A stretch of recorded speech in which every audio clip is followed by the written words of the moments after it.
girl shit, but I'm cold every season. Know he got that pipe, let him bust it till it's leak. Yeah, booty like a pillow, he could use it while he sleeping. Look, don't be going through my phone, cause that's the old me. Ain't the only one tryna be my one and only. Real thick, moving slow, that body like codeine. He a player, but for making it, cutting the whole team. That body, looking nice. I got cake and I know he wanna slice. I wish a nigga would try to put me on ice. I ain't never had to chase dick in my life. I want that nasty, that freaky stuff. Live under my bed and keep me up. That hand-selling girl to let him eat me up.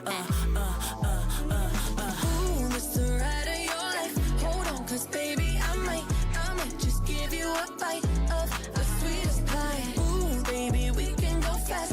I'll drive and you just lay back. I got the flavor, the last, yeah, the sweetest pie.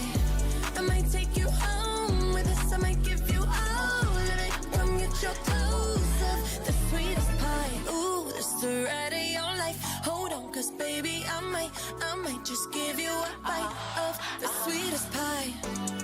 You got me hung up from across the room. I'm so high that I'm on another altitude. And on my cloud, I got some space for you. Got a taste for you. Won't bounce to the ounce, pick it up, put it down. Wanna put his nutty buddy in my fudge round. I'm tight than a bitch, he ain't had it like this. Toes curling like they throwing gang signs on crib. One thing about me, I ain't taking no shit. He will, I know it's pissing off his old bitch. Caesar, Milan, I got his ass trained. Try to let a dog know who really running things. You've never been to heaven, have you? Ooh, Mr. Ride of your life. Hold on, cause baby, I might just give you a bite of the sweetest pie. Ooh, baby, we can go fast. I'll drive and you just lay back. I got the flavor, the last, yeah, the sweetest pie. I might take you home with us. I might give you all of it. Come get your toes of the sweetest pie. Ooh, that's the ride of your life. Hold on, cause baby, I might just give you a bite of the sweetest pie. Real hot girl shit. Me and Dua Lipa finna get the party lit. Just give you a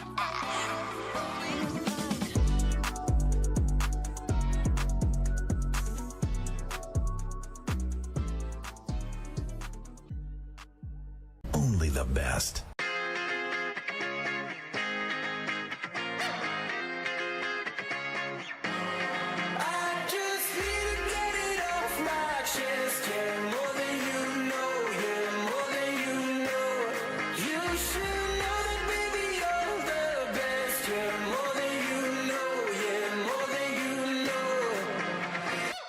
I saw it coming from miles away.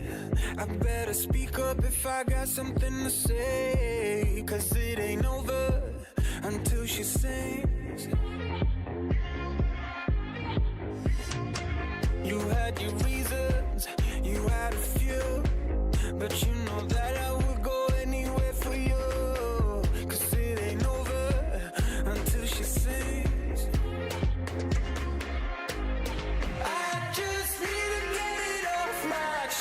Yeah, more than you know, yeah, more than you know. You should know that, baby, you're the best. Yeah, more than you know, yeah, more than you know. I just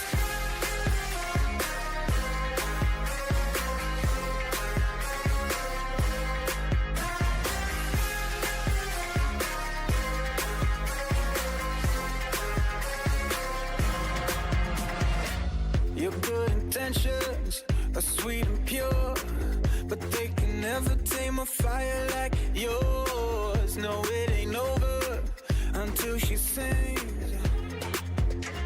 Yeah. Right where you want it, down on my knees. You got me begging, pretty baby, set me free. Cause it ain't over until she sings. Come a little closer, let me taste your smile until the morning light. Ain't no going back the way you look tonight. I see it in your eyes. I just need to get it off my chest. Yeah, more than you know, yeah, more than you know. You should know that, baby, you're the best. Yeah, more than you know, yeah, more than you know, yeah, more than you know, yeah, more than you know, yeah, more than you know.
about someone new. You know I got so much to say. I try to hide it in my face and it don't work. You see through that I just wanna get with you when you're right.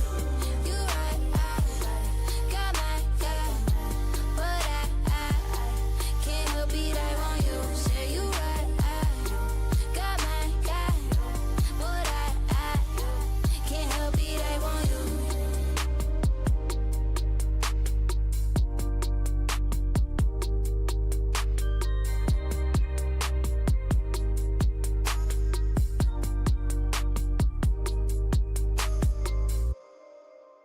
Only the best.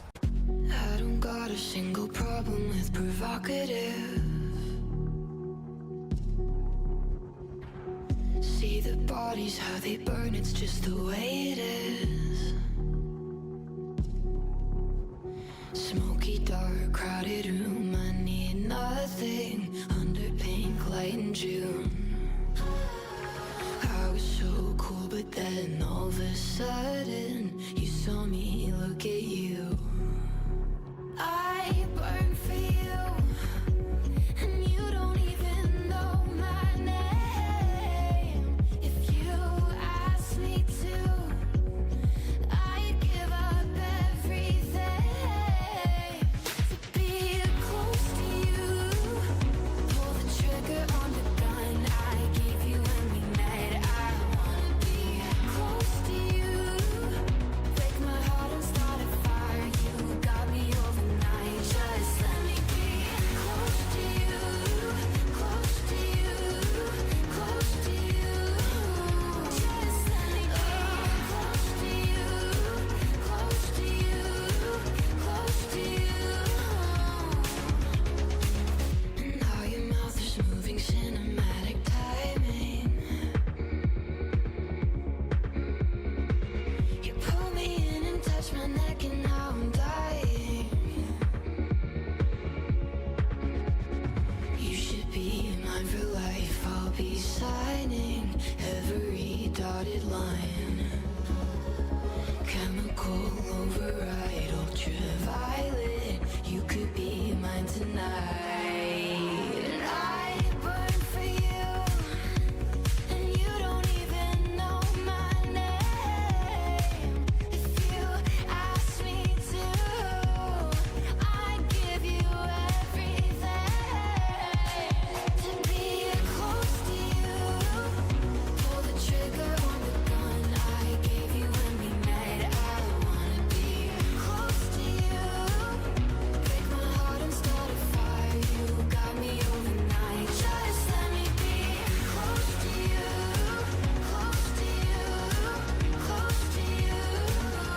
Just let me be close to you, close to you, close to you. I burn for you.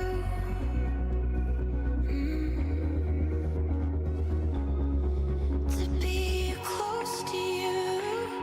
Pull the trigger on the gun I gave you when we met. I wanna be close to you. Break my heart and start a fire. You got me overnight. Just let me be close to you, close to you, close to you. Just let me be close to you, close to you, close to you. Just let me be close to you, close to you, close to you. Let me be close to you, close to you, close to you. Only the best.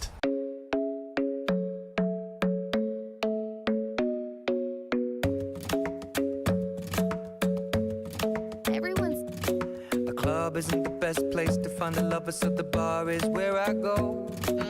Me and my friends sat at the table doing shots, tripping fast, and then we talk slow. And you come over and start up a conversation with just me, and trust me, I'll give it a chance. Now take my hand, stop it, and the man on the jukebox, and then we start to dance. And now I'm singing like, girl, you know I want your love. Your love was handmade for somebody like me. Come on now, follow my lead. I may be crazy, don't mind me. Say, boy, let's not talk too much. Grab on my waist and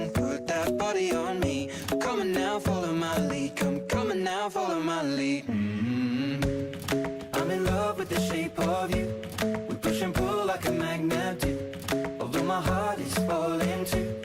I'm in love with your body. And last night you were in my room, and now my bedsheets smell like you. Every day discovering something brand new. Well, I'm in love with your body. I'm in love with your body.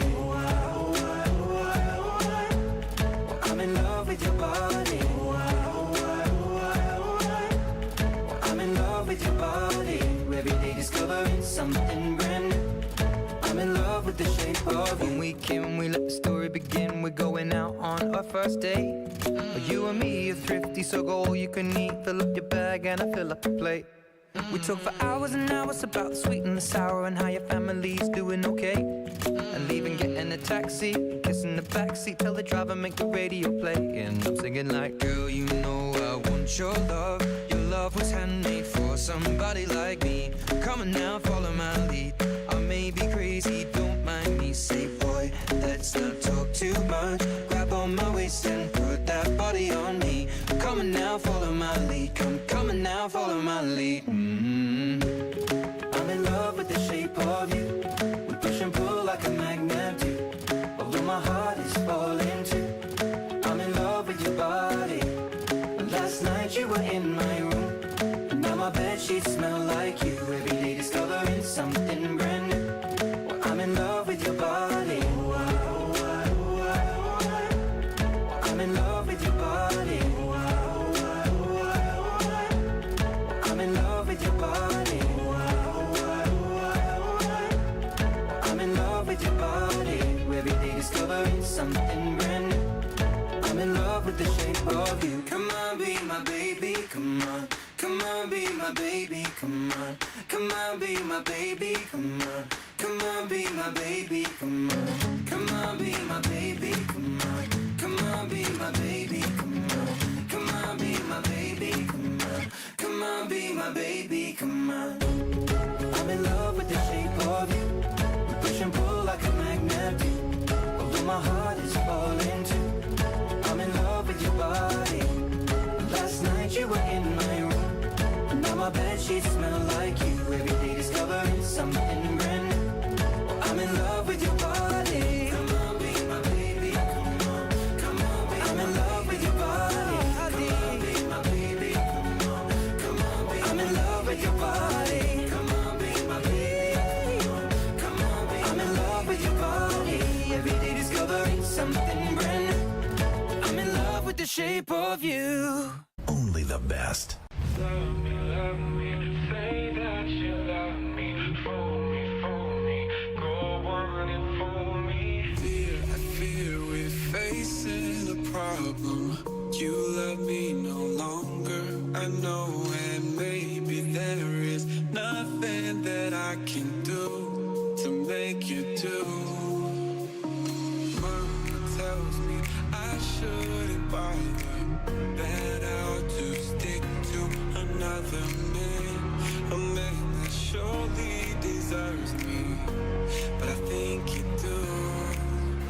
So I cry and I pray and I beg for you to love me, say that you love me, fool me, go on and fool me, love me, pretend that you love me, leave me, just say that you need me, love me,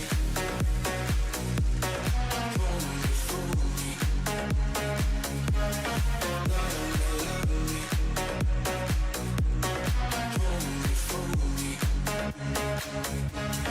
lately I have desperately pondered, spend my nights awake and I wonder what I could have done in another way to make you stay. Good morning. Happy Monday. Just illusion, I will end up lost in confusion. I don't care if you really care as long as you don't go. So I cry and I pray and I beg for you to love me, say that you love me, fool me, go on and fool me. Nothing says we're about to beat the shit out of NC State like a team meal at Applebee's.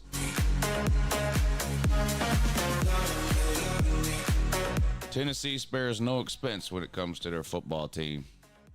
Applebee's for everybody. And I pray and I beg for you to love me.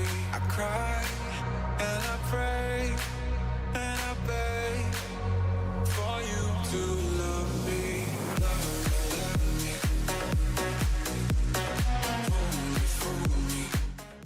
Seth, you must not be from here. It's Fort Gordon, buddy. It's Fort Gordon. Around here, we refer to things by their old name.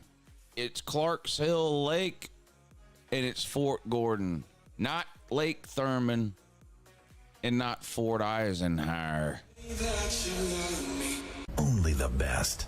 When I'm gone, I'm never really gone. You think you're moving on, but it won't be for long. You'll see when I'm gone, I'm never really gone. You think you're Come on, Nico. Applebee's has that 2 for $22 going again. Let's go. easy, easy to forget me. Let go of the memories.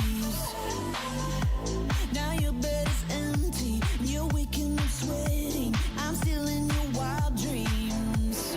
Late nights, calling me, do anything to keep me close. Well, you should know it's gonna be so hard for you to let me go.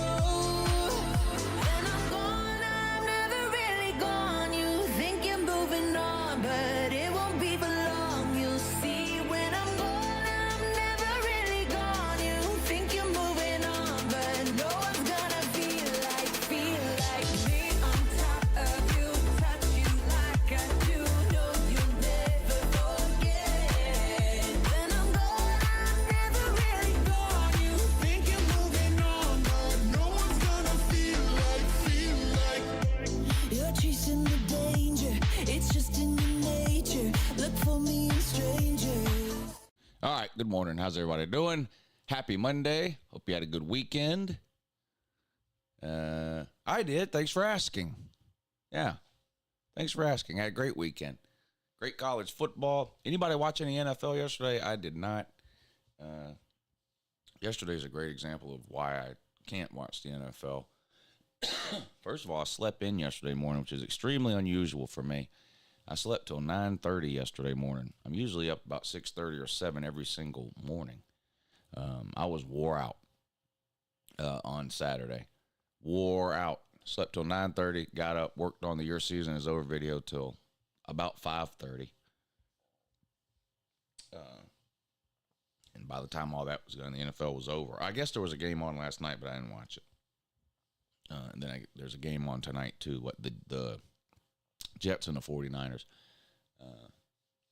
I wish I could watch more NFL. I just don't have time. But great weekend of college football, though. The new rankings are out, so we'll look at those this morning. I know in the AP poll, Texas moved up to number 2, and Ohio State fell to 3. In the coaches poll, it's the top 6 stayed the same, didn't change. So I don't know. I kind of agree with the AP's approach more than the coach's approach. Not that I necessarily agree with all of the rankings, but I mean, I talk about it all the time, but you really got to be willing to change your rankings up quite a bit in the beginning of the year, because everything you do all your rankings you do in the preseason are purely guesses. They might be educated guesses, you know. You look up, you know, who's coming back, who teams lost, coaching staffs, all that kind of stuff. And you can, you know, you do your preseason ranking. Okay, this is where this team should be here. Maybe this team should be there.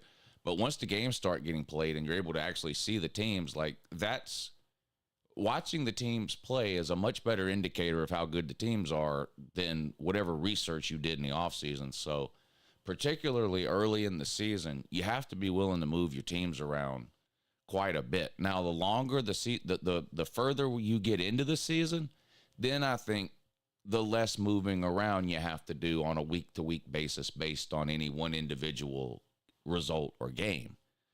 Because you know, week 9, for example, whatever happens in week 9 is important, but it's not the only thing you've seen. You've seen 9 weeks, right? Week 1, week 2, it's all you've seen. You've seen a team play once, twice. You got to be willing to really shake up your rankings early in the year. So I really don't know. Well, a couple of things. You know, like Oregon, for example. I'm assuming they moved Oregon way down, but you have to move Oregon down. Everybody had Oregon in their top 5. You have to move them down. They just haven't played well 2 weeks in a row. So all this that we thought about them in the offseason may end up being true later. You know, they may get it together and whatever, figure it out. But the 2 weeks that you've seen so far from Oregon, nothing about anything you've seen from Oregon suggests they're a top 10 team. Nothing. Not a single. Nothing. There is nothing you can point to with Oregon that would justify putting them in the top 10 other than, well, they have a really good roster. Well, we've seen that roster play twice, and it hasn't been impressive either time. You have to be willing to drop them down. I don't think Ohio State has done anything wrong in the first 2 weeks. They've blown out 2 bad opponents. But obviously what Texas did to Michigan is more impressive than anything Ohio State has done so far. That doesn't mean Texas is better than Ohio State. It doesn't mean Ohio State's done anything wrong. It's just a matter of how the scheduling has worked. Texas beat the life out of Michigan, and Ohio State has 2 wins over 2 nobodies. Like, it would make sense to me if somebody wanted to move Texas ahead of Ohio State.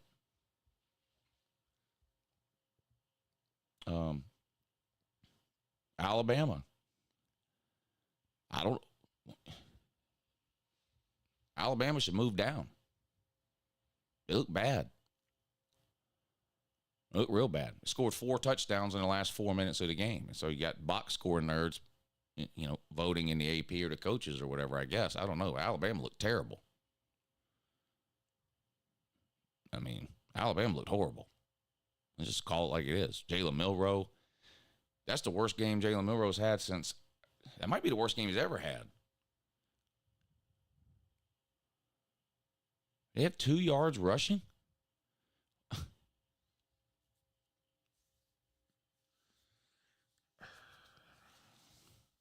Alabama's defense played good against South Florida. And it's a good thing they did, because that offense couldn't do anything in total. 4 minutes to go in the game when South Florida was desperation mode. And that doesn't mean that Bama's not any good. Doesn't mean Bama could go undefeated. But you're guessing. I'm talking about what we've actually seen so far, taking the guessing out of it. Guessing's all you can do in the preseason. So, yeah, rank teams wherever you want. Find a way to justify it in the preseason. Well, this stat or that stat or returning production or whatever. But once the games start being played, I mean, you got to be willing to shake things up within your top 25. Am I wrong? That's a trick question. Of course, I'm never wrong. So, yeah.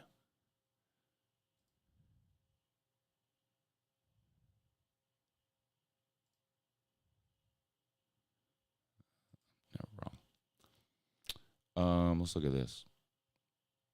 Just look at it. Just look at it. All right, on the left, that's the updated AP poll. In the middle, that's the updated coaches poll. And then on the right is my top 25 from last week. So, I'll be updating my top 25 today. So, and don't look right there where I had Notre Dame at 5. Just ignore that. Just ignore that. The AP had Notre Dame at 5 too. But just ignore that. But that's what I'm saying. Okay, great. I thought Notre Dame was a top 5 team. Well, clearly I was wrong. What am I going to do? Move them to 6 now? No, they got to drop way down. I had Oregon at 9. They're falling further down. Who's looked better this year through 2 games? Miami or Oregon? I'm not talking about who you think is better, who you think would win if they played in the playoff or a bowl game. Or I'm not talking about any of that. I'm not talking about any guessing. Take all the guessing out. Who has looked better through 2 weeks of the football season? Miami or Oregon? Tennessee or Oregon? Missouri or Oregon? Southern Cal or Oregon? Louisville or Oregon? Penn State or Oregon?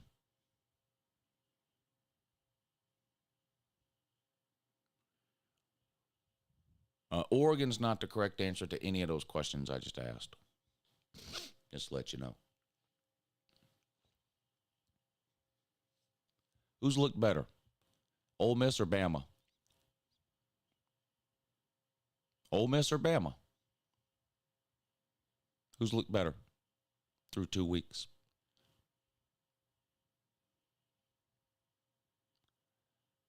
Utah or Bama?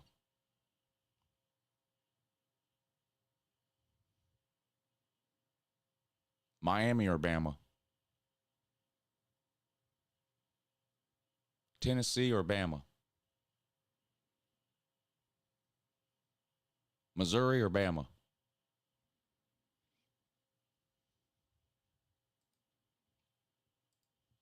Gumps down bad.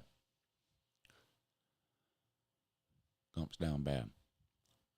How's everybody doing? Wolverine, Jonathan Hurst, Jackson Brink, Tom Riddle, Texas Rocks, Mickey McNair, Jeff Forte, Jay Shipes or Shipes. Not sure how to pronounce that. If I'm pronouncing that wrong, I apologize, buddy. But I didn't name you. I think it's Shipes. Zach Lux, North of Knox, B _ space. Yeah. Ballard Sports Media. Watch only. That's a lie because you're commenting too. Might want to change that name. Turkey sandwich. I love turkey sandwiches with mayonnaise, and that's it. No mustard on turkey sandwiches. Mason, Corey. How's Lou doing? That's the question. I'm doing good. Yeah, doing good. Hope you are too. Matt Dummett, Biggs Mike. College football guy. Taylor Russell, good kill. Jeremy Garrettson. Wolverine 29. Oregon now 1-3 versus Boise State. The Muff Diver. Dang.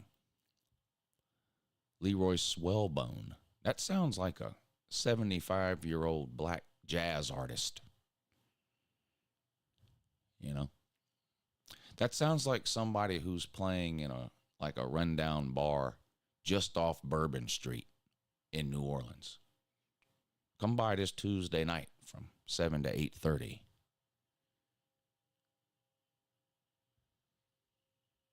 And relax with the smooth tones of Leroy Swellbone.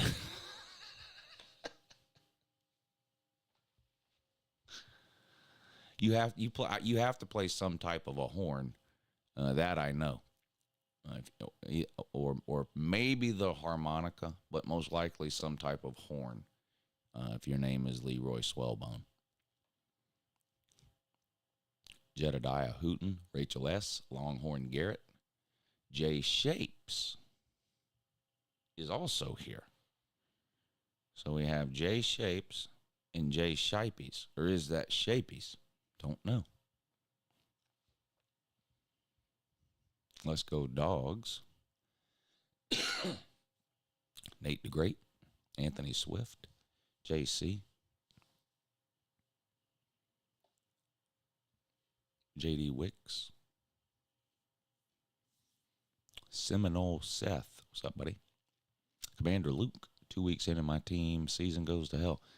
Yeah, Notre Dame's not making the playoffs. I mean, they don't have a way to earn their way in because they're not in a conference, right? So they can't get an auto bid by winning a conference. And I don't see any scenario on planet Earth where the playoff committee puts an 11-1 Notre Dame in when that one loss is to Northern Illinois. But more importantly, Notre Dame's not going 11-1. That's pretty obvious now. So, is what it is. Florida State has also sued Slim Shady Canes for being in the Memphis area. Hey. Shapes is Shipe's evil twin. Huh. It might be true. It could be true. Yeah, Rudy season over. Notre Dame wouldn't have won the Big Ten in the past 30 years. They did. So there's that. You flipped the Notre Dame helmet. For what?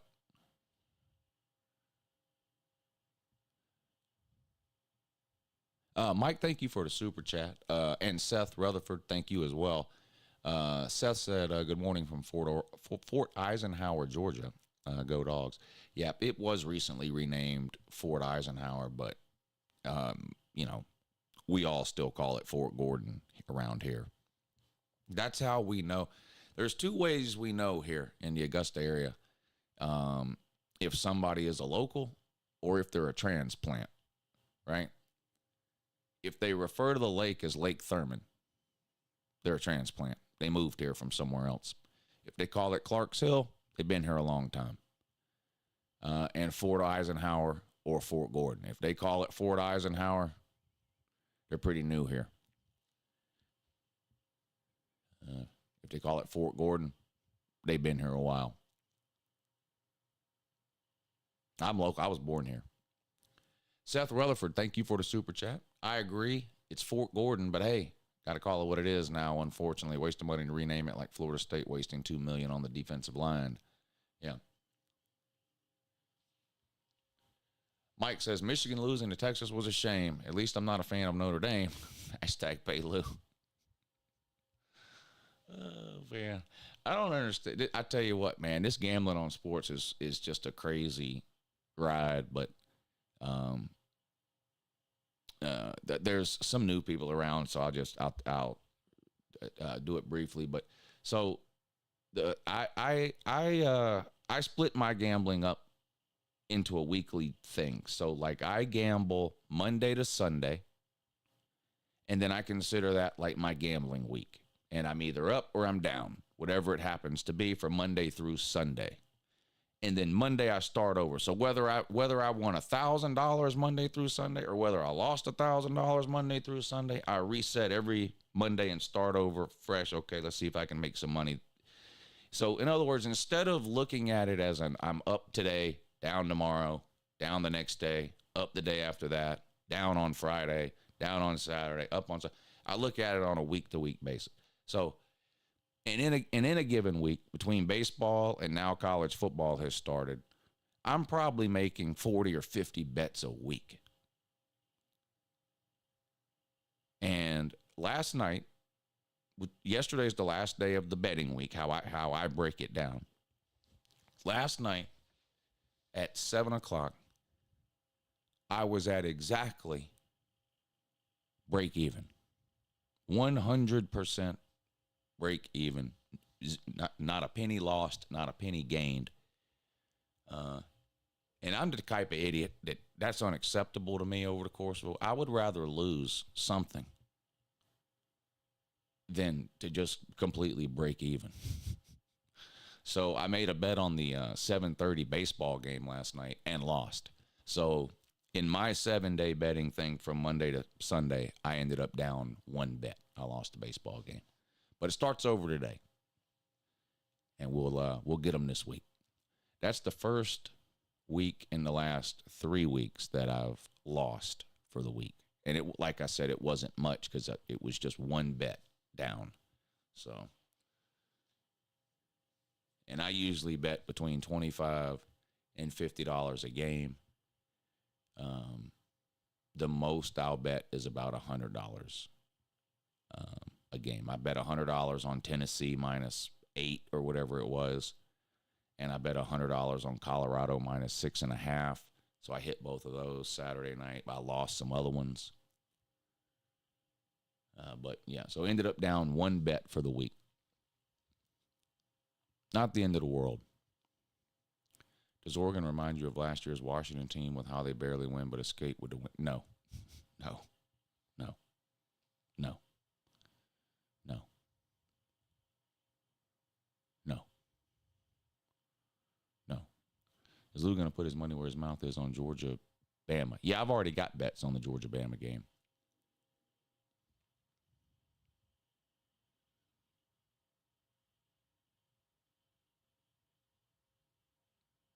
Are you going to put your money where your mouth is or where your fingers are, I guess would be more accurate for the typer troll. Do you think Clemson will beat NC State? Yes, I do. Yes, I do.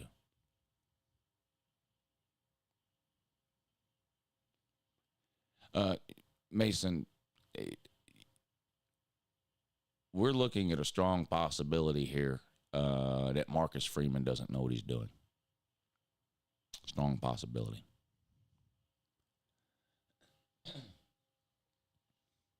As a UJ fan, I'm never confident playing Bama, even if they look bad, says Spank. Yeah, I was like that with Florida for a long time. Texas and Georgia could have a rematch in the SEC championship. Yeah.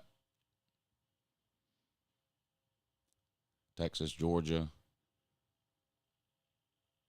Georgia, Bama, Georgia, Ole Miss.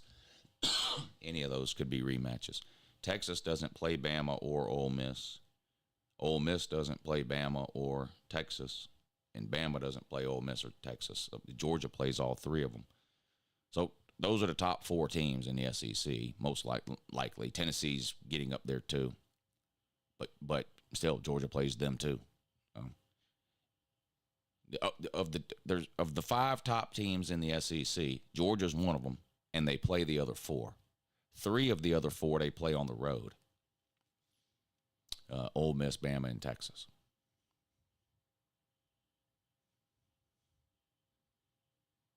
We need Uncle Lou versus Josh Pate for the cold turkey sandwich. Well, it's Dean Leggy that won't give me the turkey sandwich. I've never asked Josh Pate for a turkey sandwich, nor would I. Ole Miss versus UGA and SEC championship game. Yeah, that's what I have. That was my preseason prediction. I have Ole Miss beating Georgia in the regular season and Georgia beating Ole Miss in the SEC championship game. For what it's worth, that was my preseason prediction. But I also think Bama, Texas, and Missouri all have a chance to make the SEC championship game as well. But you can only pick two, so those are the two I picked. Turkey sandwich says, please don't eat me. Well, don't come over here then.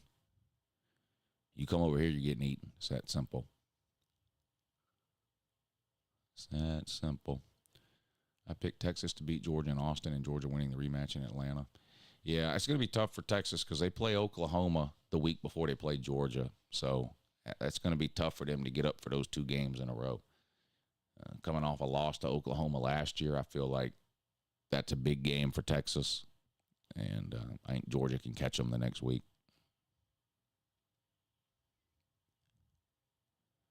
Texas versus Ole Miss in the SEC championship, it could happen for sure.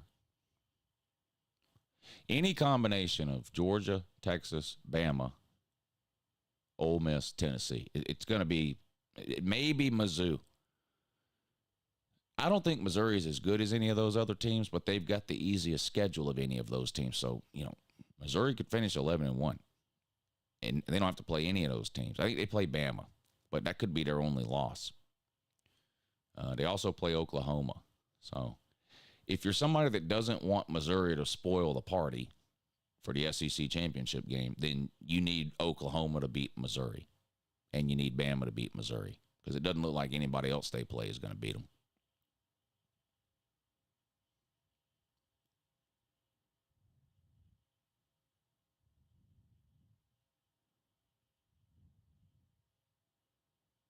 Tennessee's schedule is relatively easy. I don't know. They play at Oklahoma, at Georgia, home against Bama. That's probably, well, it's 3 top 15 teams at a minimum. There are no easy schedules, really. Some are not as hard as others. Michigan is a 500 team. That will not too impressive. You don't think they're going to finish 500, do you? I know they're 500 now, 1-1. You don't think they're going to finish 500, do you? You don't think they're going 6-6, do you?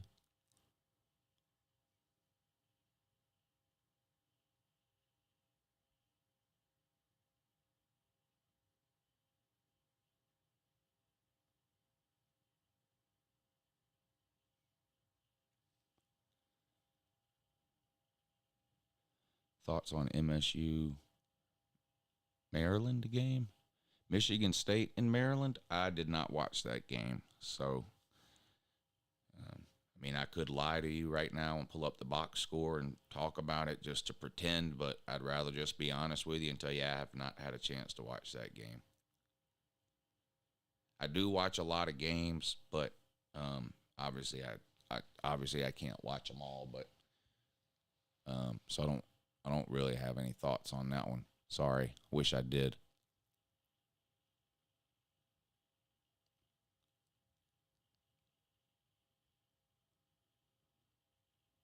Generally speaking, I was not that high on either of those teams heading into the season. Michigan State, year one of a rebuild under Jonathan Smith. Maryland lost their quarterback. Seemed like, 6-7 win teams. Maybe.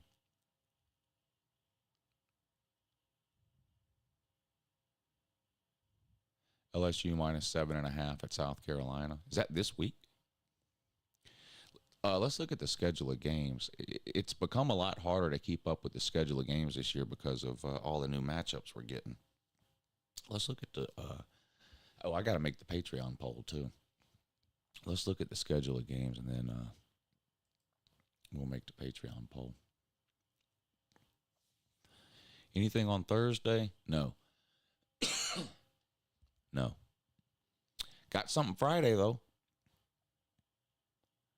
Arizona at Kansas State. That's going to be a good one. I might stream that game. Anybody else? Y'all interested in that? I like... Look, this quarterback and wide receiver for Arizona is no joke. Now, they didn't play great this past weekend, but maybe they were saving it for this Kansas State game because, honestly, Kansas State didn't play great this past weekend either. I would lean Kansas State in this one. They're at home. Looks like they're about a touchdown favorite. I might stream that one, though. That's going to be a good – I like the quarterback for Kansas State. And I like that wide receiver quarterback combo for Arizona. And look, these are two teams that could potentially make the playoffs, right? Because somebody from the Big 12 is getting in, whoever wins it. I don't think it's going to be either of these two teams, but it could be. I think Utah right now looks like the best team. Oklahoma State, I'm disappointed in them. Might come down to Utah and Kansas State. We'll see what Central Florida ends up doing. I might stream this on Friday, though. I'm definitely going to watch it, so I might as well stream it. Saturday, Alabama at Wisconsin. Wisconsin's been disappointing this year. Alabama's a 16-point favorite on the road in Madison. LSU at South Carolina noon. LSU catching a little bit of a break there with that being a noon game. Both these teams are 1-1, right? Yeah. LSU at South Carolina. Memphis at Florida State also at noon. This is a big game for Mike Norvell. That sounds weird to say, but it's true. Of course, he coached at Memphis before he got the job at Florida State. Florida State winless. Jeez. Memphis is one of those teams out of the group of 5 that some people have picked to be the playoff team. What if they go into Florida State and win? Florida State's had 2 weeks to fix whatever's wrong with them, improve, get better, and get ready for this Memphis game. They're only a 5.5-point favorite, Florida State. Boston College at Missouri. What? Boston College is ranked. What in the fuck, man? What are we doing? What are we doing?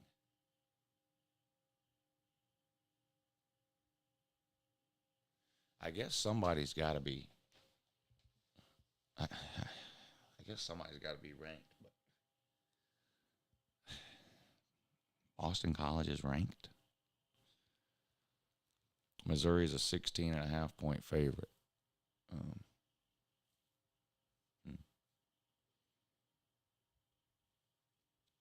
Oregon at Oregon State, the Civil War game. Oregon's a 14-point favorite on the road in Corvallis. Oregon has not looked good. Not looked good. Ball State at Miami. This is something I've talked about for 2 weeks now, or going into 2 weeks now. Miami had that big win over Florida in week 1, and then they play like 3 absolute nobodies in a row and a bye week. So basically like 4 weeks where no one is going to be paying attention to Miami at all. And I actually think for Miami, that's a good thing because they've been in situations like this before where they start to get talked about and hyped up. Maybe they get a big win and sort of the spotlight gets on them in the media and stuff like that. And what happens? They wilt under the pressure. They go out, they lose a fucking game. I actually think it's good that Miami's playing, the next 2, 3, 4 weeks under the radar, nobody teams that they're just going to quietly beat 45-10 over and over again or whatever. I actually think for them that's a good thing. Tulane at Oklahoma. Oklahoma didn't look good, of course, against Houston. Wow. And Houston got blown out by UNLV the week before. That was an alarming game for Oklahoma. Any Oklahoma fans are going to call me up tomorrow night like they did all offseason and tell me how great their offensive line is going to be this year and how great Jackson Arnold is. I can't wait to hear those phone calls tomorrow that I've been hearing all offseason. That'll be amazing. Notre Dame at Purdue. Purdue probably beat them by 4 touchdowns. Texas A&M at Florida. I picked Florida to win this game in the preseason. You look at Billy Napier's time at Florida. There's a whole bunch of losses. It's been terrible. The record is bad. He's had 2 straight losing seasons. He's going to have another losing season this year. But the one bright spot about Billy Napier, the one thing Florida has done well or done right in Billy Napier's 2, now 3 years at Florida, is every September they win a game you don't think they're going to win. 2 years ago, they beat Utah at home. Ended up being their best win of the season, and they finished with like 4 or 5 wins. Last year, they beat Tennessee at home in September. This year, they beat Texas A&M. I'm not changing my mind. I picked this as an upset in the preseason, and I'm going to stick with it. In fact, I'll probably bet this game. I'll take Florida and the 4 points, and I'm even going to put a little bit on the money line. I think Florida wins at home over Texas A&M. That's a 3:30 game, so we're into the 3:30 games now. So Tulane, Oklahoma 3:30, Notre Dame, Purdue 3:30, Texas A&M, Florida 3:30. The Michigan State. Y'all were asking about that. It played Prairie View.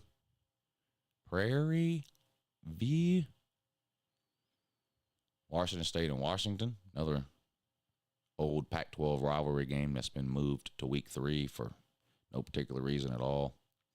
West Virginia at Pittsburgh. Dang. Ain't this is a rivalry game? Yeah, this is the eat shit Pitt game.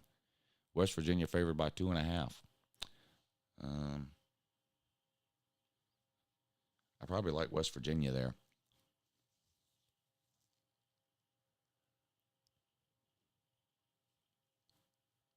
UAB at Arkansas. Arkansas, one of the worst coach teams on the planet. They just make me, I don't even want to talk about them. I'm skipping past that. Utah State.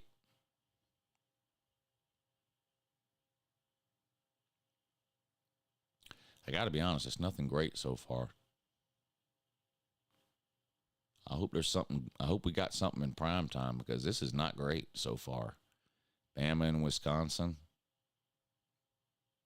LSU, South Carolina, Memphis, Florida State, Boston College, Missouri, Notre Dame, Purdue, Texas A&M, Florida.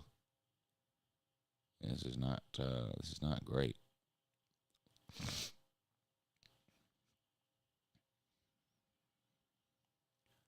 Ole Miss at Wake Forest. Holy shit. Ole Miss is only a 23-point favorite. You better get on that now. That number, that's going to be 27 points by the time the game is played. You better get on that now. Ole Miss is going to beat the soul out of them.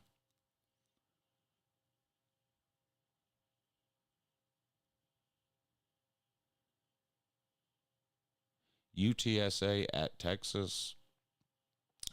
That's only interesting because Texas is a likely playoff team. UTSA is a possible playoff team, I guess. Or at least they have been good the last couple of years. What have they done this year? Oh, never mind. They already lost a game to Texas State. They're out of it. So they're not nearly as good as they were last year, so forget that. They're back to being irrelevant again. They're nowhere near as good as UTEP. That's pretty obvious. That's pretty obvious there. Georgia at Kentucky, Georgia's first primetime game of the season. Georgia's a 23.5-point favorite. It was 24 points yesterday. But boy, that Kentucky-South Carolina game is probably the worst I have seen Kentucky look in almost a decade. That was bad. Brock Vandagriff got benched. I don't know what that means for this week for them. But he looked like he had no business playing. He looked really, really bad. Lost, confused. It was not good. It was not good at all. So I don't know what Kentucky's going to do quarterback-wise. I'm sure Stoops was asked about it after the game. I did not watch the in fact, let me get rid of this for a second and go to the comment section. I don't know, are there any Kentucky fans in here or is there anybody in here who has heard what Stoops said, if anything, about the quarterback situation going forward? Because if you don't know, Brock Vandagriff got benched in the second half of that game. He had been their starter for week 1 and week 2, but got benched in the second half last week. I got you, Colby. I'll get it in a minute. But Brock Vandagriff obviously spent 3 or 4 years at Georgia as a backup, not transferred to Kentucky, and now he's the starter. So I was just, morbid curiosity to see how he was going to do this year. But does anybody know if Stoops or anybody has said anything about what they're going to do at the quarterback? I'm assuming he won't say anything. You know how coaches are. Everything's a government secret because, oh, God, if we can just keep the other team from finding out who our second team running back is, maybe we can beat them. Like that. So I'm guessing Stoops won't say much of anything about who's playing quarterback this week, but how good are Kentucky backfield? Trying to bet Carson Beck 260 years. Dang.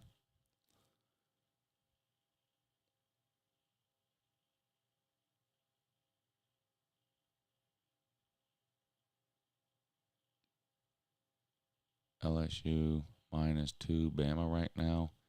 History says this is a steal. I don't know what you're looking at or what you're talking. I don't know what you're trying to say. LSU is not -2 versus Bama, so I don't know where you got that from. I don't know what you're looking at, but LSU is not -2 versus Bama. So I don't know. I don't know if you're not. Maybe you don't understand what you're typing. Which could be the case. I don't know, but LSU is not a 2-point favorite over Bama. So, I don't know what you're talking about there.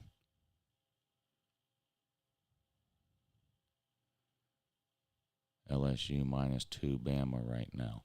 History says this is a steal. First of all, if LSU was a 2-point favorite against Bama, that's not a steal at all. It would be a steal to bet on Bama at +2 against LSU, but there's no sports book on planet Earth that's going to list LSU as a 2-point favorite over Bama right now.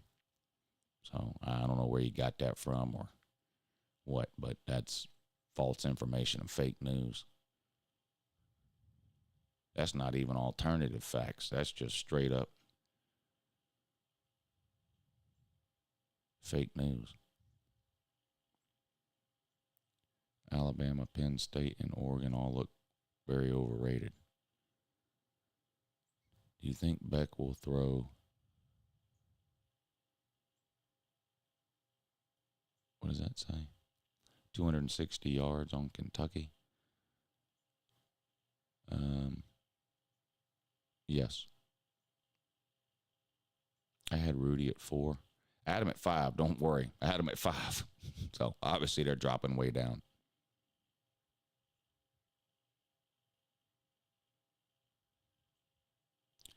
Kentucky players gave up on Stoops since they found out he tried to jump ship to A&M.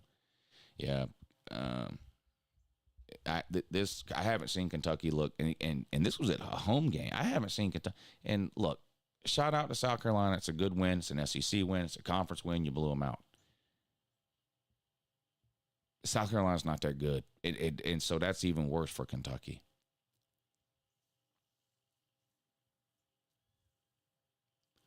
LSU lost best defensive tackle to a torn Achilles. Yeah, that's bad because they really don't even have a best defensive tackle. They really don't have. They're hurting on the defensive line to start with. LSU is.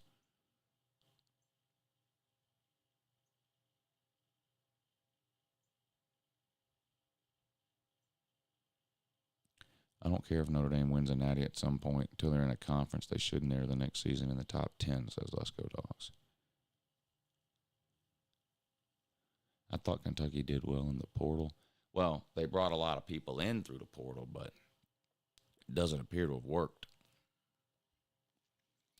Yeah, the morning show is booming today. A shout out to all the new subscribers to the second channel. I don't really promote this channel at all on my main channel. I might mention it in passing from time to time, but to those of you that are new, welcome to the second channel. I've had this channel for 4 or 5 years. I started it, no, longer than that. I've had this channel, well, anyway, it doesn't matter. I started this channel and started doing this morning show really when I first, I started doing the morning show to force myself to start working at 8 o'clock every morning. When I started doing YouTube full time, my kids were really young. They were in elementary school. And so I was getting up in the morning at like 6:30, getting them ready for school, all that, getting them off to school. I driving them to school. I'd come back home. It would be like 8:30. I'd make a cup of coffee. I'd sit in the living room. I'd maybe watch Sports Center or something. Anyway, next thing I knew, it would be like 11 or lunchtime, and I'm eating lunch, and I hadn't done any work at all day. And I had a hard time like getting into a routine as far as YouTube was concerned when I was first started doing it full time. So I started doing this show on the I created a second channel and started doing this show at 8 o'clock in the mornings to sort of force myself to get into the habit of kind of working normal hours as far as a job goes.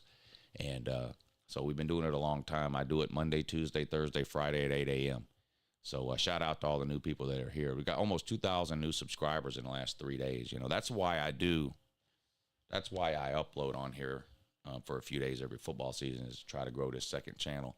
We don't always talk football on this second channel. Obviously, it's the beginning of the football season now, so it's primarily what we're talking about now. But there are times on the morning show where we do non-football related things, talk about non-football related things. We do a talent show every June. Now, that's when you really need to. The talent show is unbelievable. That's what you really need to check out, is the talent show. Every June we do a talent show. Viewers send in videos of themselves doing weird shit.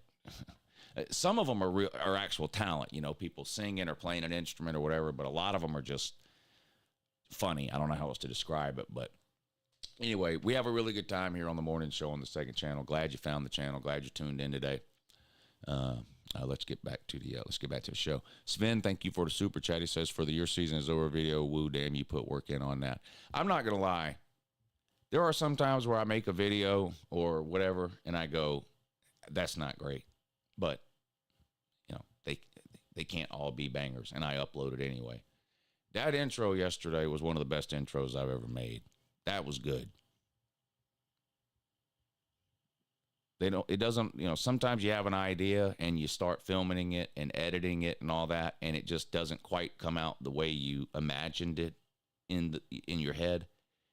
That came out great, just like I hoped. Let's finish going through the schedule of games for this week, and then I might watch it again. So where were we at? Georgia at Kentucky, 7:30 on ABC. Good God, these are some bad games. Is this the worst week so far? You know what it is? I'll tell you what it is in a minute. Yeah, this is the worst week of games so far. It's not even close. Here's what it is. First couple of weeks, you got a lot of non-con games. It's always interesting, right? Miami versus Florida. You had the Notre Dame, Texas A&M. Anyway, you get what I'm saying. That's been happening forever. And we're going to have a bunch of interesting games this year once conference play starts, because you've got a bunch of new teams and a bunch of new conferences. So every week we're going to see games and matchups that we're not used to seeing during the season, and they're going to be conference games. But where we're at right now, this week 3, week 4, teams are still playing non-con games. But in most cases, they've already played their one big non-con game. So now you get a bunch of games that are like Tennessee versus Kent State, Nebraska versus Northern Iowa. Now, I'm not saying that to pick on Tennessee and Nebraska. Last week, Tennessee and Nebraska played legitimate games, right? Tennessee played NC State. Nebraska played Colorado. Georgia played an elementary school. This week, Georgia plays a conference game. Tennessee and Nebraska get the cupcake games this week. So it all works out in the end, but there's less and less big non-con games as you get further into the season, and the conference schedules haven't really started in full yet. So this is kind of a little lull week for the games. This is not a great slate of games here, and at all. Not a great slate of games at all. Yeah. A little disappointing, to be honest. The Notre Dame man. I got the picture, Colby. We'll put it up now. Yeah, Notre Dame man down bad. Our buddy Always Irish. You hate to see it, You really do. You really hate to see it, but yeah, I'm sure he was perturbed. He might be the only YouTuber that's like perpetually madder than me. He pretty much stays mad at Notre Dame. He pretty much stays mad. At Notre Dame. All right, I'm going to make everybody watch the intro again because I'm selfish. I did have a good time making that one yesterday.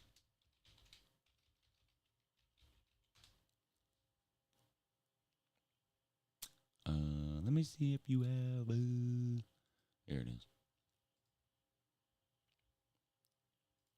Yeah. This turned out pretty good. Not gonna lie. This turned out pretty good.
Yeah, that came out good.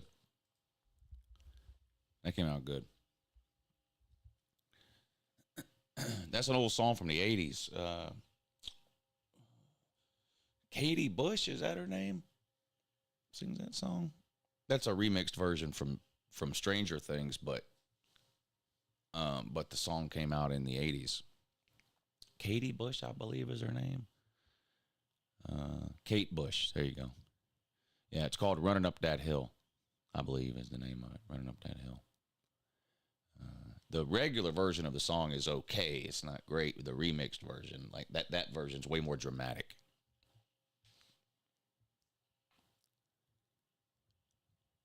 Yeah, I can't monetize the Your Season Is Over videos if I play music on them, so I just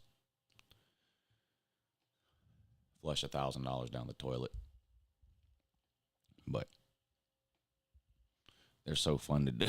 I can't help myself. Thank you.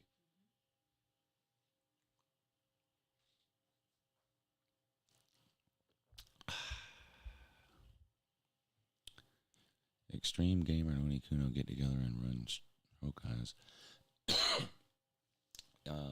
If that Extreme Gamer account thing is in here, that's a Minecraft. You know, whatever.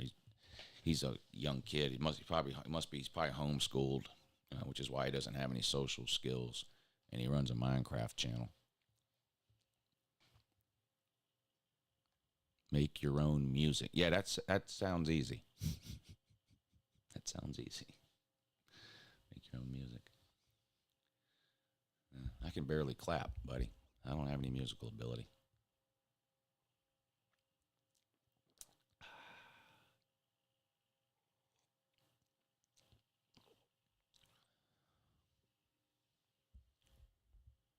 Lou is mad Oklahoma owns Georgia.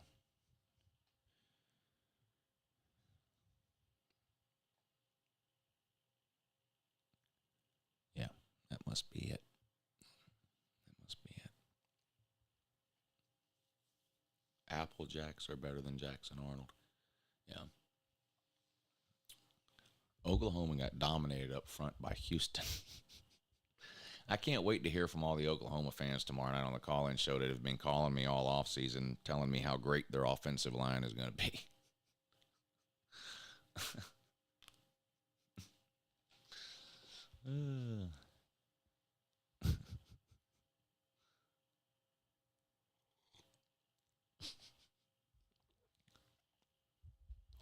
Pushed around by Houston.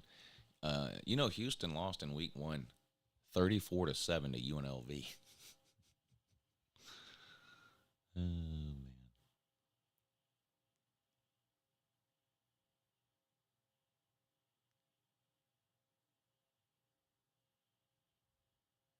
Yeah, outgained by Houston. Yeah, but they got Jackson Arnold and a bunch of offensive linemen that no one's ever heard of making their first starts on that. So they're going 100-0. Tennessee's going to destroy OU, says Jarvis.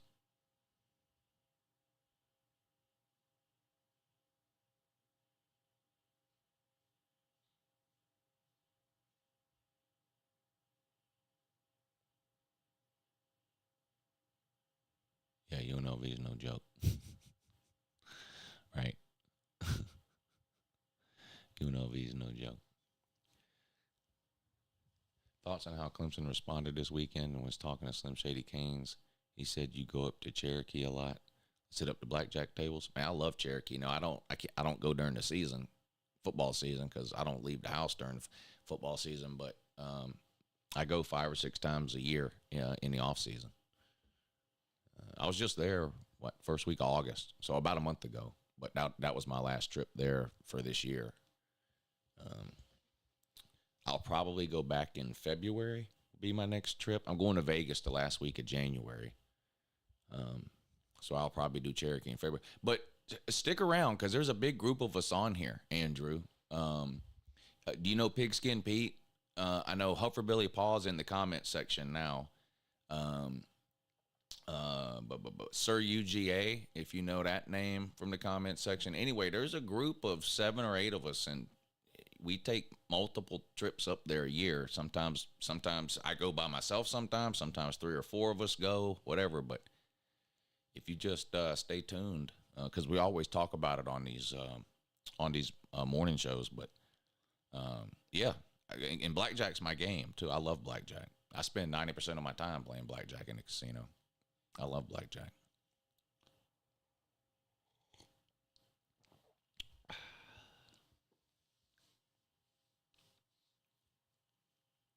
Jaden Blue and Golden grew up as best friends in Houston. That's good, I guess. Craps. I play a little bit of craps, not a lot. And when I play craps, I only make the basic bets.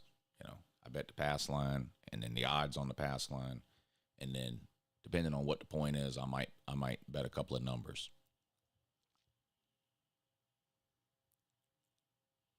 I don't do any of the circus bets.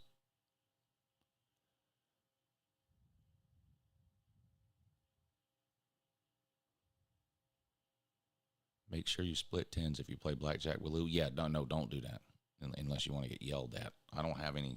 No, don't do that. That's a terrible idea.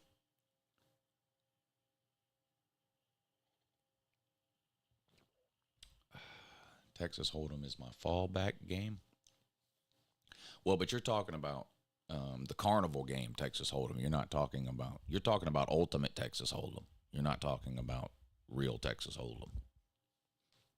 You're talking about the carnival game.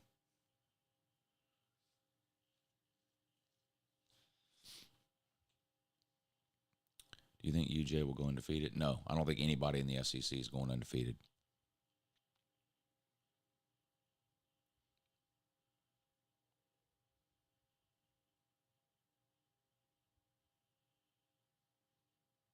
UJ plays 3 of the top 6 teams in the country on the road. They're not going undefeated. Georgia plays at Bama, at Ole Miss, and at Texas. Those are currently 3 of the top 6 teams.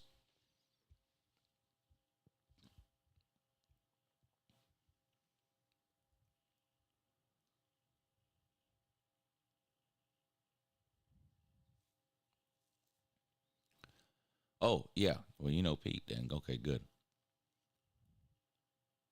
Facts, Ultimate Texas Hold'em. Yeah, Ultimate Texas Hold'em is the carnival game where you're playing against the house, not against other players. Texas Hold'em in the poker room is like, real Texas Hold'em poker, like what you see on TV, where you're not playing against the house, you're playing against other people.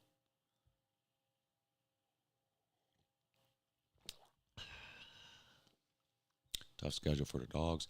Tough schedule for Bama. They got to play the Dogs.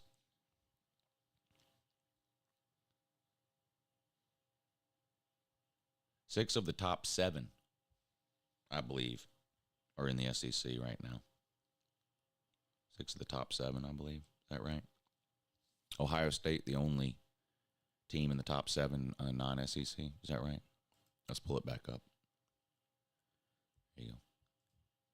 Georgia, Texas, Bama, Ole Miss, Missouri, Tennessee. Yes, 6 of the top 7 SEC teams. I guess this is because both the AP poll has SEC bias. I don't know. The AP poll just has must be Curb Street with the AP poll. Lou, I'm calling in Tuesday, and you'll have to sit me down like a 2-year-old and explain some things to me. I can handle that, Dave. I've been explaining things to people like a 2-year-old here on YouTube for 10 years. I can handle that.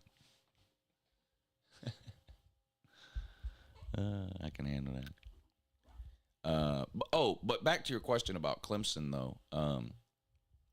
I don't think that because Clemson beat App State like they did that they're suddenly a top 10 team. But I do think it was important for them to score a lot of points because they just needed that. They've struggled on offense I mean, I know the Georgia game is an obvious example, but then you go, well, Georgia's got a great defense. But I'm talking really for like 2 or 3 years. Not that they haven't had a game here and there in the last 2 or 3 years where the offense has played well or where they've scored a lot of points. But I'm just speaking in general terms. Over the last couple of years, Clemson's offense has not played well. And so then when you start the season, kind of like last year, when you start the season with just a horrible offensive performance, the natural response is, well, here we go again. Here we go again. So I think it was good from a confidence standpoint, you know, that they went out and scored a bunch of points against App State. Do I think they would beat Georgia next week? No, they'd get blown out again. They'd get blown out again. So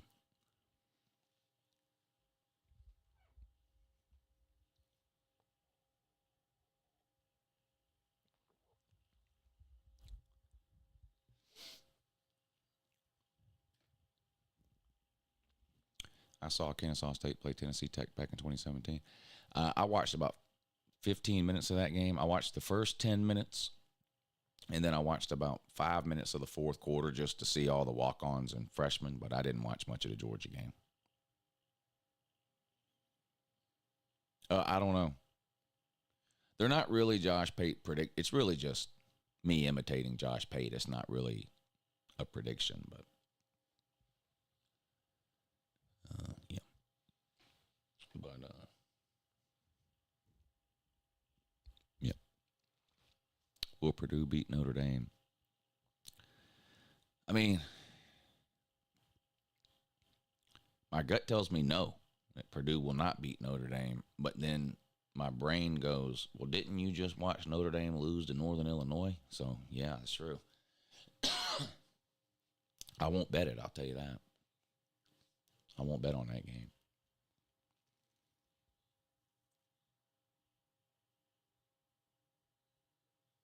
Marcus Freeman, in his 3 seasons at Notre Dame, Marcus Freeman has lost 3 home games where Notre Dame was a double-digit favorite. Chances are, whoever your coach is right now hasn't done that in their entire career.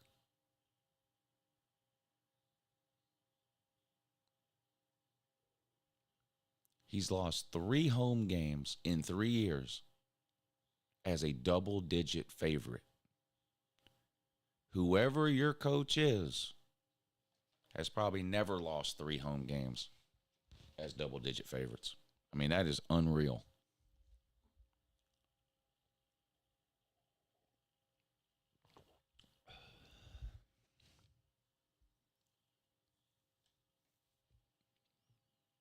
Yeah, I wouldn't have to wear a bald cap.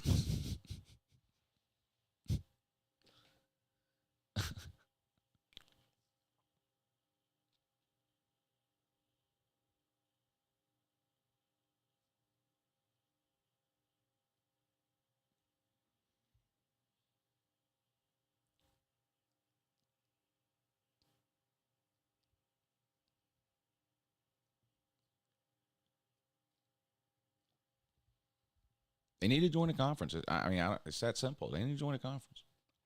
Joining a conference isn't going to cure all of their problems overnight, but it'll make them more relevant than they are now. Imagine, look, I'm dead serious here. Let's use Clemson fans as an example, okay? Let's pretend Clemson was an independent and was not a part of a conference, and they lost their first game of the year by 30 fucking points. Their season's over. They're not getting into playoffs. They're not doing anything. But Clemson's not independent. They're in the ACC, and Georgia's really good. And that loss is a non-con loss, and the ACC is not great. So I'm not even talking about whether or not Clemson ends up winning the ACC and making the playoffs. I'm talking about being a fan and remaining interested in the season. Okay? If you're a Notre Dame fan, what reason do you have to stay locked in for the remainder of this season? Notre Dame is not going to the playoffs, period. Not because I think they're not good enough or it's my opinion they're not going or I think they're going to lose 3 games. They lost at home to Northern Illinois. They're not in a conference, so they can't win a conference to earn their way in. They have to rely on the committee voting them in. And with a loss at home to Northern Illinois, that's not happening. So now you're a Notre Dame fan, and I'm being dead serious. What do you have to look forward? You don't have really any rivalries. Notre Dame versus the United States military is not an interesting rivalry anymore. No one cares about Notre Dame versus Army or Navy or Air Force or the Coast Guard. Nobody. Notre Dame, Southern Cal, okay. I mean, here's the problem there. Southern Cal just joined the Big Ten. So I just asked the chat, you more excited to see Southern Cal versus Notre Dame? Or are you more excited to see Southern Cal versus Michigan in a couple of weeks? And then Southern Cal versus Penn State in a few weeks? Which games are bigger? Notre Dame, I don't even know why they're playing. I mean, if you're a Notre Dame fan, you're sitting around going, well, I guess wake me up at Thanksgiving and I'll watch some of the Southern Cal game and see if we can win. Or whenever they play Southern Cal. But, like, other than that, you just – it would suck as a fan right now. There's 135 FBS teams. 100 of them technically could still make the playoffs.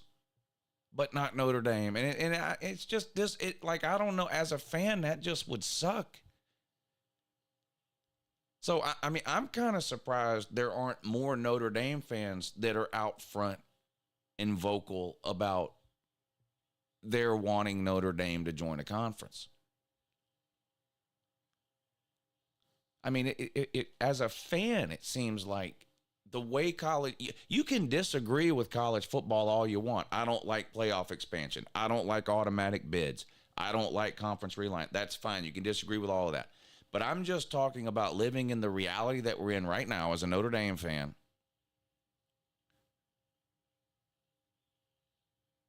You got 12-team playoff. You're not in a conference. Look, no one is going to be watching Notre Dame in week 4, week 5, week 6, weeks. No one's watching. The games they're playing don't mean anything in relation to, in other words, whatever random week that Georgia plays at Ole Miss that game is so much bigger than whatever game Notre Dame has that day. Or Penn State at Southern Cal. Penn State at Southern Cal is a way bigger game than Notre Dame and Southern Cal. Way bigger. Because it's got bigger implications. Postseason, conference standings, who makes the Big Ten title game, who gets an at-large bid into the playoffs. Notre Dame's got none of that for the rest of the season. None. So you're a Notre Dame fan. What are you doing? Sitting around hoping you beat Army?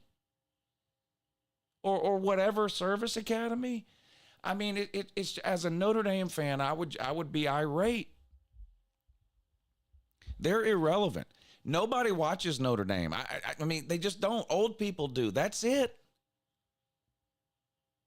Now, the fourth quarter of Notre Dame's game this past Saturday, the ratings will be through the roof. Yes, the ratings will be through the roof. Just like the ratings were through the roof for the fourth quarter of Boston College and Florida State, or Georgia Tech and Florida State, or fill in the blank upset. People like to see upsets, yeah. So everybody turned it to the Notre Dame game in the fourth quarter. But Notre Dame games come on a channel that no other games come on. So you're not just automatically watching that channel and then, oh, the Notre Dame game's coming on. It comes on NBC. NBC is an irrelevant channel to college football. Notre Dame games oftentimes come on at ridiculous times. How many times have I complained about a Notre Dame game starting at 2:30? 2:10. Why?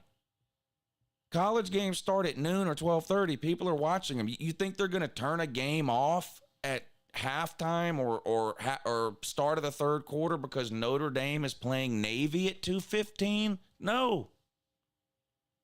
No.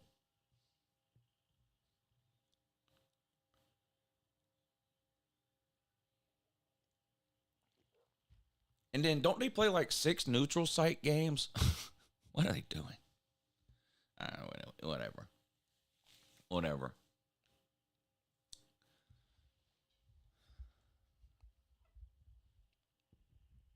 I'd be so mad if I was a Notre Dame fan. Mad that we can't beat Northern Illinois. Mad that Riley Leonard's no good. Mad that Marcus Freeman doesn't know what he's doing. Mad that we won't join a conference. Therefore, we don't have any true year-to-year rivalries that have been developed. Notre Dame, Michigan, what happened to that? You're not seeing it. That's what happened to it.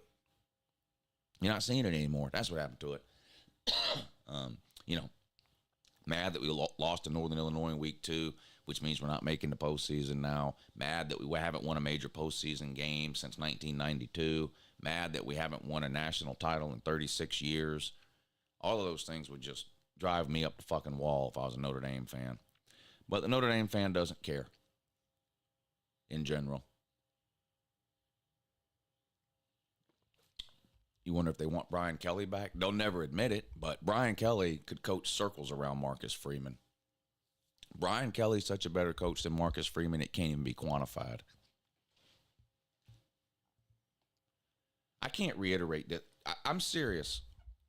Okay, not to pick on you, Baylor, man, but let's take Baylor as an example because Baylor's not a great powerhouse football program who beats everybody 100-0. Okay, in other words, they're not Alabama. How far back in time do I have to go, Baylor, man, to find 3 home losses for Baylor when they were double-digit favorites? How far? 20 years? 30? How far back? Notre Dame's done that 3, but Marcus Freeman, never mind Notre Dame, Marcus Freeman has done that 3 times in 3 seasons. Lost at home as a double-digit favorite. That is unimaginable. Unimaginable.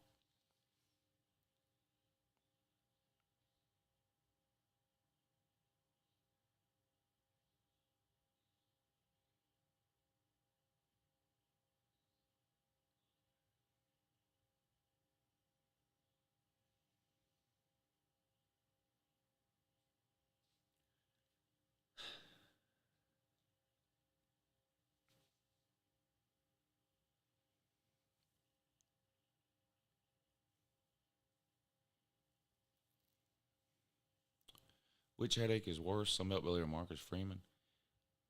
Well, it's going to be harder to get rid of Marcus Freeman than it is Sunbelt Billy because, Marcus Freeman's not winning 4 games a year like Sunbelt Billy is. But Marcus Freeman's also not playing 8 SEC games a year. He's playing Navy and Army and Stanford and losing to Stanford, by the way. And Northern Illinois, and losing to Northern Illinois, and Marshall, and losing to Marshall. Has Billy Napier lost to any group of 5 teams? I'm serious. I don't think he has he? Billy Napier hasn't lost to any group of 5 teams, has he? Somebody correct me if I'm wrong.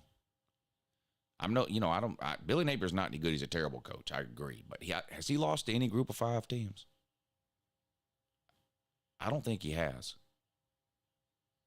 Or am I forgetting something? Marcus Freeman has lost to 2 group of 5 teams in 3 years.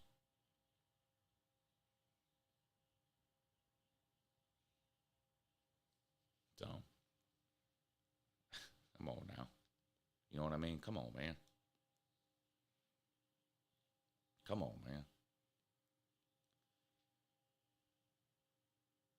Marcus Freeman don't know what he's doing. So.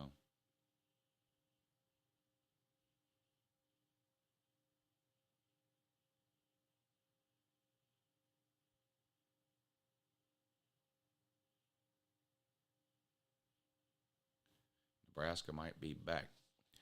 Well, we'll see. There's a big leap that needs to occur between beating Colorado and beating Ohio State, Penn State, Michigan, Southern Cal, Oregon, the top teams in the Big Ten.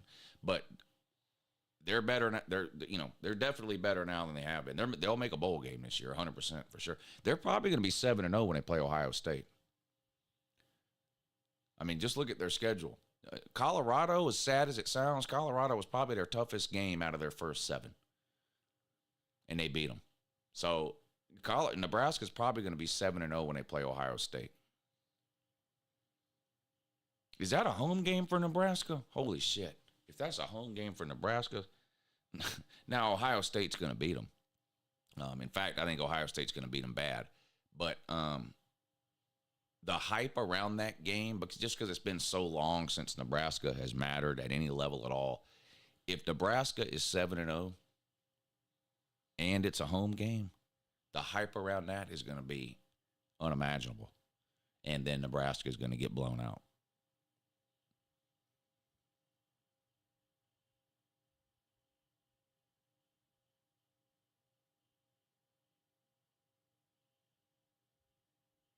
Is that Ohio State? Yeah, well, Ohio State's definitely going to blow them out then.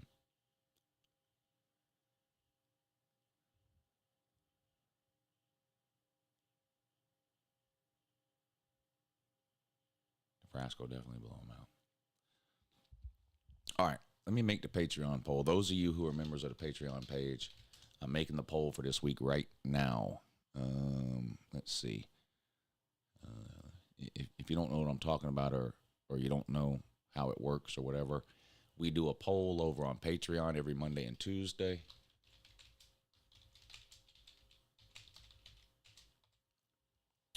For which time slot the Patreon folks want me to do a live stream on Saturday. So noon,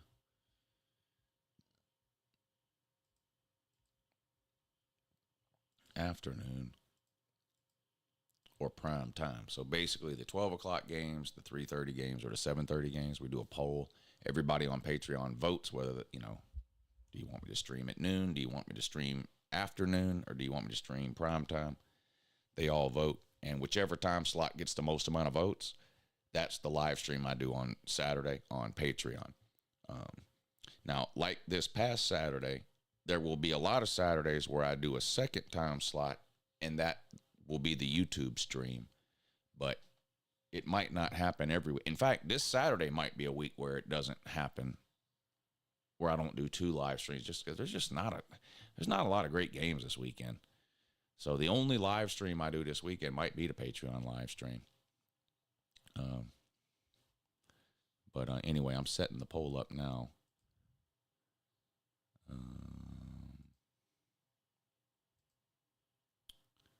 There we go.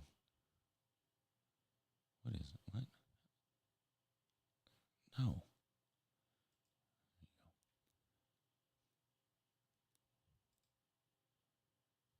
All right, so the poll's up. There it is. Patreon stream poll week 3, noon, afternoon, prime time. So those of you who are members over on the Patreon page, make sure you get over there and vote.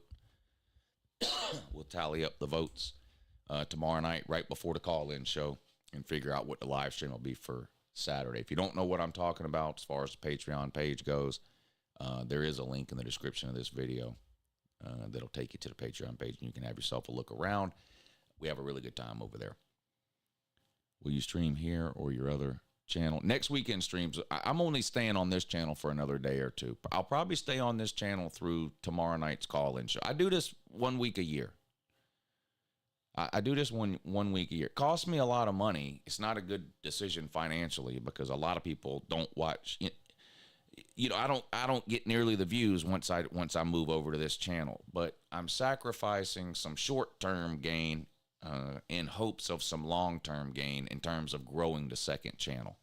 So, like just to give you an idea, this channel had 9,000 subscribers a week ago. Now it's almost 12,000 or whatever it is. What is it? 11.4. So almost 2,000 subscribers we've gained on this channel in 3 or 4 days. So this is why I do this 1 week a year to grow this second channel. obviously I don't make nearly as much money uploading the videos and doing the live streams on this channel as I do on the other channel. So it's costing me some money now, but it's a trade-off I make in hopes of it paying off in the long run by growing the second channel. So I think I started on Wednesday or Thursday, so we'll probably stay on here for basically a week. You know what I'm saying? Probably upload. Now, the morning show, this show that you're watching right here, this show is on this channel year-round. You know what I'm saying? The morning show is on this channel year-round. But I'll go back to posting all the football stuff on the main channel probably on Wednesday or Thursday. Lou, you have to stream the Georgia game. It's a rivalry. What are we playing Auburn this week, or Georgia Tech, or Florida? Who's Georgia play this week? It's got to be either Auburn, Georgia Tech, or Florida, because you said it's a rivalry. Kentucky might make the Puke Bowl.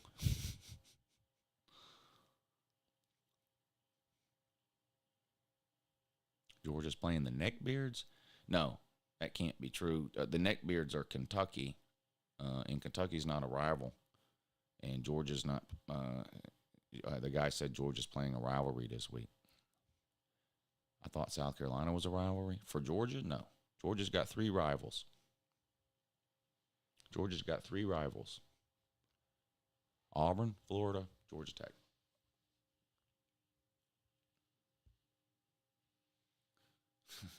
Stop it, Baylor, man. Stop it.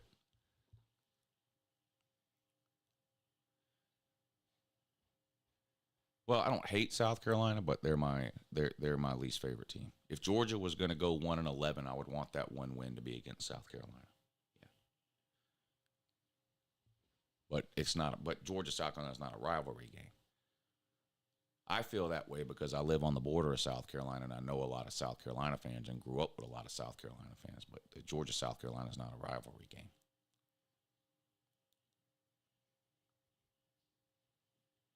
Georgia faces Kentucky this Saturday. Oh, I thought the guy said Georgia was playing a rival this weekend, but you say they're playing Kentucky. Okay.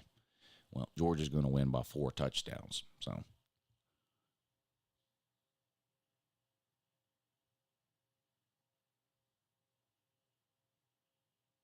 I hate South Carolina. Stoops hit his peak in the season he had to vacate.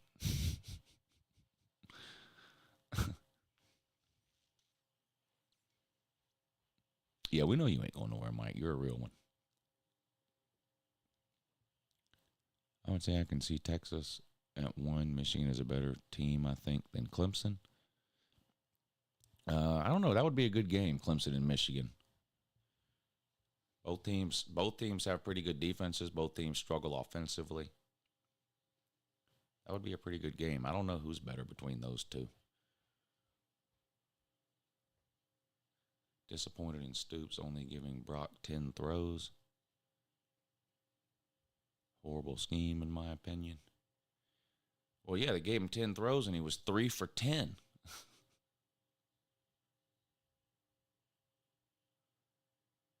Brock didn't look good, buddy. I don't know what to tell you on that. He looked terrible. Lou, did you see the Tennessee Tech coach thanking Kirby for letting off the gas? No, I didn't see that. Oh, you know what else? Somebody told me Oscar Delp got hurt. Like I said, I didn't watch much of the game, so I didn't see the injury, and I haven't heard anything about it either. Does anybody know an Oscar Delp update or any injury update for that? Did anybody get hurt? I hope nobody got hurt. That's the main thing I want in those elementary school games, is that nobody gets hurt.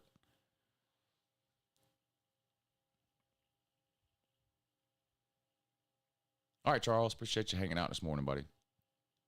He will be back. Well, yeah, but so will Jesus Christ. But, I mean, when will he be back?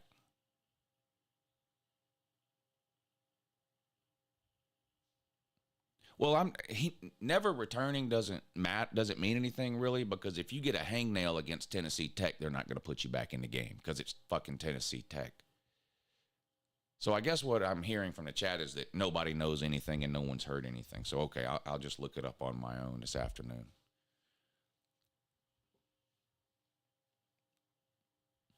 Long-time listener and Tennessee fan here. Will they make any noise in conference play or have a chance against Bama or UGA?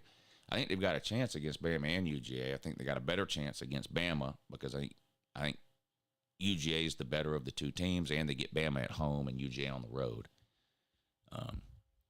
But I picked Tennessee to go 10-2 and make the playoffs with losses to Bama and Georgia in the preseason. I think so far this season they look like a better team than Bama. So they may beat Bama at home. But maybe they lose on the road at Oklahoma. I don't know. It still kind of feels like 10-2 to me for Tennessee. I think the Tennessee fans finally realized this weekend that as good as Tennessee is, Nico's not like some kind of combination of Vince Young, Jaden Daniels, Joe Burrow, Bryce Young, and Cam Newton. Like, he's an actual human being in his first year as a starter, and he's not some kind of a Superman. He completed, 50% of his passes for $150 and a couple of interceptions. I mean, Tennessee's a running team that plays defense, so why the Tennessee fans went full retard about Nico to start with, I'll never know. The reason Tennessee didn't win a national title 2 years ago isn't because they didn't have Nico. It's because they didn't have a defense and a running game like they do now. Tennessee's offense is not ever going to be any better than it was 2 years ago. Like, that wasn't the issue. Your defense was the issue 2 years ago, and that appears to be fixed, at least the starting 11. I think depth-wise, like ability to rotate players in and out or replace injured players, I think Tennessee is still a step behind the top-tier teams. But starter for starter, Tennessee can go head-to-head with anybody in the country right now. Right now.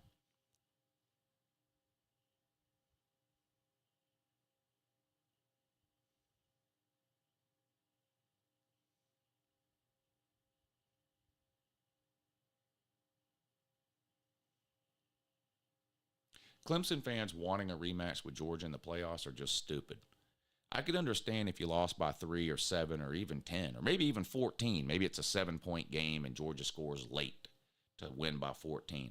But to get absolutely obliterated for 4 hours, run the ball for 30 yards, not be able to complete a pass or get a first down, and not be able to stop a nosebleed defensively against Georgia, and then in week 2, because you beat App State, to be on the internet begging for a rematch with Georgia, you sound like a fucking fool. What you should be typing is, if Clemson makes the playoffs, I hope we're on the opposite side of the bracket as Georgia so we don't have to play them until the national title. That's what you should be saying. Because if you make the playoffs, and if you're on the same side of the bracket as Georgia, then whenever you play Georgia, that's your last game of the year. So I don't understand that mentality there.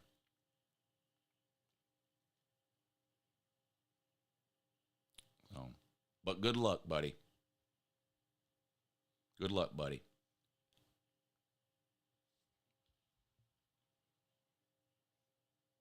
We'll be back here in reality, waiting on you when you decide to rejoin us.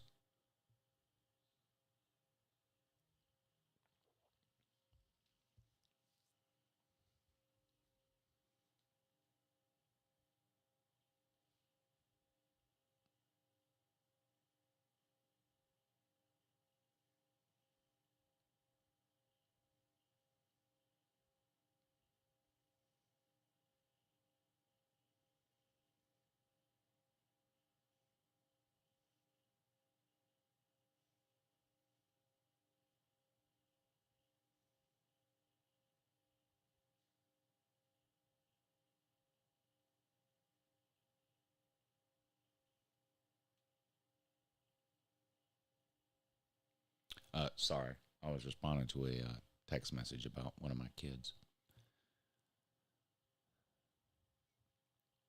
Lou, did you get sent in the principal's office very often? No. No.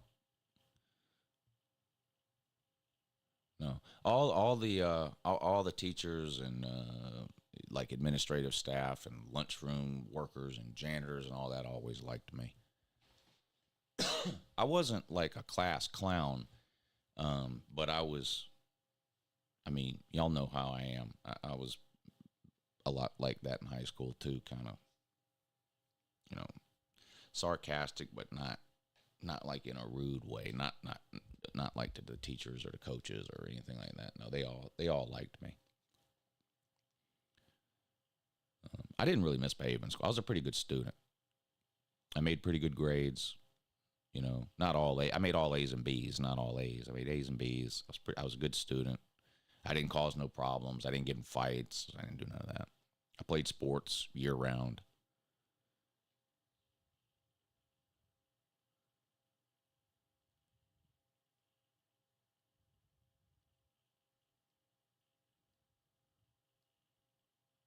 Like, I never got suspended. I never got in-school suspension. I never got sent home for anything. Nothing like that.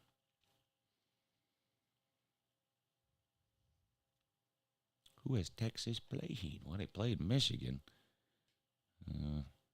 Yeah, they did play Michigan, though. Yeah.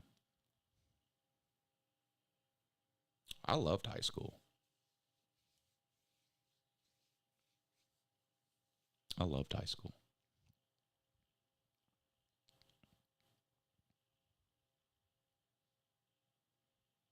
I got suspended for selling candy. I went to West Side. Yeah, went to West Side.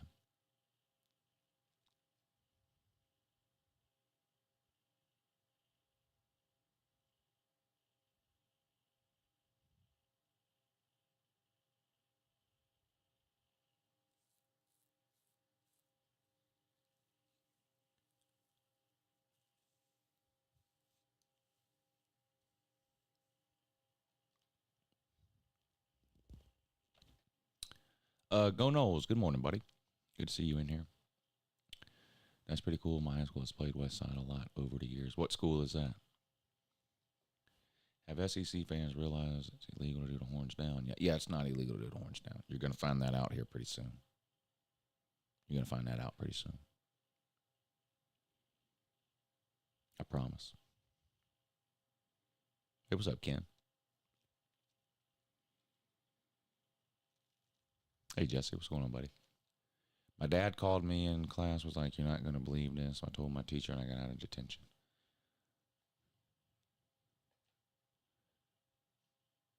Paul,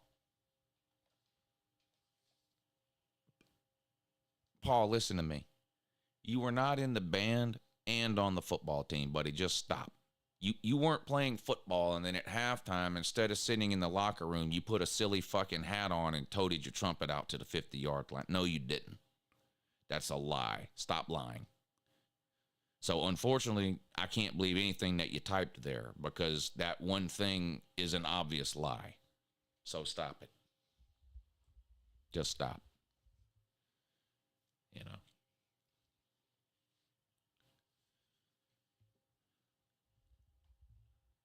Stop it. You sound silly, to be honest. Yeah. That would be more believable, Blazer, man. All right, everybody, I'm going to get out of here. I got to work on my updated top 25 video. I'll have that out this afternoon on this channel, this second channel.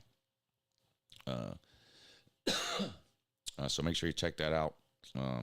Lots of teams moving around. Probably going to have to move Texas up. Going to have to move Oregon down. Probably need to move Bama down. Might need to move Clemson back up a little. What else? Might need to move Oklahoma down. Dang, Houston. Dang.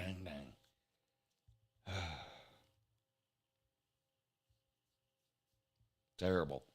All right, yeah, I'll have the top 25 out this afternoon, so y'all make sure you check that out. Appreciate y'all hanging out with me this morning. Lunch Money Show tonight, 10 p.m. On this channel. So make sure you tune in for that. Lunch Money tonight at 10. Me and Pigskin Pete will give you our best bets of the week heading into week 3 of the college football season. Call-in show tomorrow night at 10. And we'll be back here tomorrow morning for the morning shoe to do it all over again at 8 a.m. All right, everybody. Hope your week gets off to a good start. Enjoy your Monday and have a good morning.